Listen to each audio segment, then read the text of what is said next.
오늘 하나님이 주신 말씀은 사도행전 16장 25절에서 31절 말씀입니다. 제가 봉독하겠습니다. 한밤중에 바울과 실라가 기도하고 하나님을 찬송하며 죄수들이 듣더라.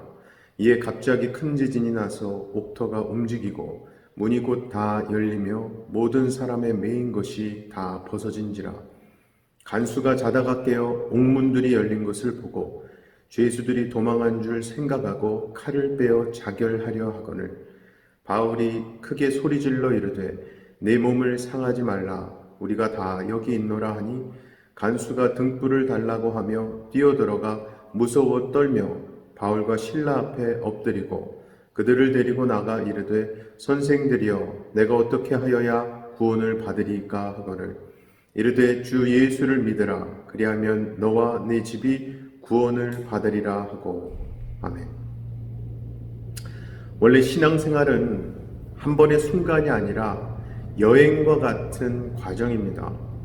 그 여정 속에는 하나님의 뜻을 따라가는 길임에도 불구하고 꽃이 피는 들판뿐만 아니라 험한 골짜기도 분명히 있습니다. 바울의 선교 여행의 여정이 그러했고요. 우리의 많은 신앙 선배들의 걸어간 길 역시 그랬으며 무엇보다 예수님의 삶이 그랬습니다. 중요한 것은 하나님께서는 그 어려움까지도 사용하셔서 하나님의 뜻을 이루어 가신다는 사실입니다. 오늘도 바울과 실라를 어려움 가운데 처하게 하는 상황은 귀신 들린 한 여종으로 인해 시작됩니다. 본문 앞을 보면 기도하는 곳에 가다가 만난 여종 하나로부터 이 이야기는 시작됩니다. 악한 주인들의 손에 이끌려 점을 쳐주며 살아가던 여종. 그 여종은 바울과 실라를 따라와 소리를 지르며 그들의 사역을 방해하려고까지 하는데요. 그때 바울은 그 소녀를 그렇게 괴롭게 하던 귀신에게 예수 그리스도의 이름으로 명령해서 내쫓습니다. 문제는 그 귀신 들린 여종이 점치는 것을 통해 이익을 얻던 그의 주인들이 바울과 실라를 붙잡아 장터의 관리들에게 끌고 가서 고발하고요. 바울과 실라는 옷이 벗겨져서 매로 심하게 맞고 감옥에 갇히게 됩니다. 그 밤 칠흑 같은 감옥에서 바울과 실라는 얼마나 아팠을까요?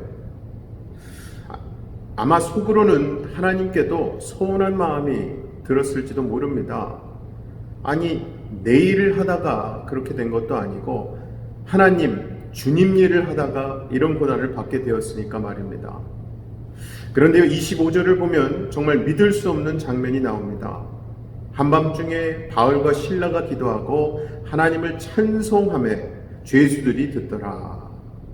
즉 칠흑같이 어두워서 한 치 앞도 보이지 않는 깊은 감옥 속 인생의 기가 막힌 웅덩이에 사망의 골짜기와 같은 곳에서 바울과 실라는 하나님을 찬송했습니다.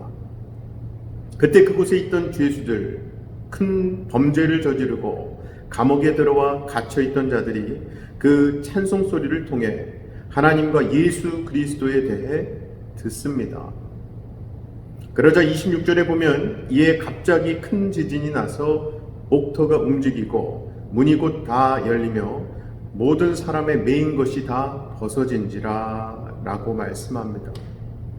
자, 우리 아버지 하나님은요, 처음에는 여종을 자유롭게 해주기 원하셔서 그렇게 해주셨습니다. 그리고 감옥에 많은 죄수들도 사랑하셔서 바울과 실라를 통해 원망 대신 기도를, 한숨 대신 찬송을 드리는 삶을 보여주시고 그들로 매인 것으로부터 다 벗어짐의 은혜를 받고 누리게 해주셨습니다. 그뿐만이 아니죠. 주님께서는 그 감옥의 간수와 그의 가정을 사랑하셔서 그 밤에 구원을 베풀어 주셨습니다. 사랑하는 우리 성도 여러분, 주님은 우리 인생 여정에 편한 길만을 약속해 주지 않으셨습니다. 인생에서 견고한 뿌리 내림과 풍성한 열매 맺음을 위해 때로는 무더운 여름과 매서운 비바람과 같은 어려운 상황을 지나게 하실 때가 있습니다. 그러나 그런 어려움과 고통의 시간에 결국에는 소멸해버릴 육신의 삶이 아니라 주 예수 그리스도의 영원한 삶을 목적으로 걷는 인생의 걸음을 통해 하나님께서는 당신의 뜻을 이루시고 우리로 하여금 영원한 생명을 품고 전하는 생명의 소유자요 전파자의 인생을 살게 하십니다. 사실 로마 시민권을 가지고 있던 바울은 이 고난을 피할 수도 있었습니다. 그들의 고발에 항의하고 자신의 권리를 주장할 수도 있었어요. 하지만 그는 묵묵히 이 상황을 허락하신 하나님의 뜻을 믿고 그 어려운 길을 주님과 동행했습니다. 그리고 그는 신라와 함께 서로 의지하며 어려운 때에도 기쁜 때에도 범사에 감사하고 찬송과 기도를 드렸습니다. 그로써 귀신 들린 여종뿐만 아니라 많은 죄수들과 간수 그리고 그의 가정까지 구원을 받는 생명의 역사가 일어난 것이죠. 사랑하는 성도 여러분, 아무쪼록 오늘 하루를 사시며 우리의 두려움이 오히려 기도가 되고 우리의 근심과 한숨이 찬송이 되게 하시는 하나님을 경험하심으로 하나님을 사랑하는 자, 주 뜻대로 부르심을 입은 자로서 좋은 일, 복된 일뿐만 아니라 모든 것을 합력하여 선을 이루시는 하나님을 만나시고 그분과 동행하시는 저와 여러분 되시기를 주님의 이름으로 간절히 축원합니다. 이 시간 우리 다 같이 기도하실 때에 오늘 어떠한 상황 가운데서도 내 입술에서 불평, 불만, 원망이 아닌 할렐루야 하나님 감사합니다. 하나님을 찬양합니다. 라는 고백이 나오게 해달라고 기도하길 원합니다. 그리고 우리 교회에서 찬양으로 섬기는 모든 분들, 성가대와 찬양팀을 위해 하나님이 항상 그분들께 은혜를 베푸시고 또 그분들을 통해 하나님이 영광 받으시고 그분들의 찬양으로 많은 성도분들이 하나님의 은혜를 경험하게 해달라고 우리 다 같이 기도하길 원합니다. 사랑의 아버지 하나님 감사합니다. 하나님의 은혜가 있기에 우리에게 때로 너무나 뜨겁고 너무나 거센 풍파와 같은 삶의 상황도 하나님을 찬양할 수 있는 이유가 됨을 고백합니다.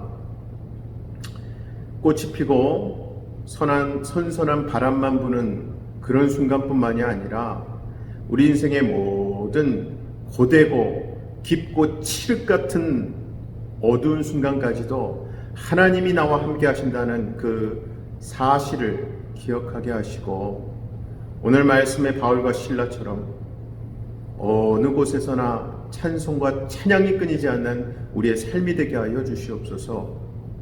특별히 우리 교회에 귀하게 찬양으로 섬기는 많은 집사님들, 권사님들, 찬양팀과 성가들을 하나님 세워주시고 허락해 주셔서 감사합니다. 비록 우리가 교회가 아직 코로나로 인해 오픈되지 못하고 있지만 각자의 삶의 자리에서 그 찬양 소리가 끊이지 않게 하시고 또 우리 교회가 다시 오픈되게 되면 그분들의 평상시의 삶에서 나오던 찬양이 각각의 입술과 행동과 삶에서 자연스럽게 흘러나와 많은 성도님들이 하나님의 능력, 하나님의 임재를 경험하게 하여 주시옵소서. 오늘도 우리 삶을 통해 찬양받고 영광 받아 주실 줄 믿사옵고 모든 말씀 예수님 이름으로 기도하옵나이다. 아멘.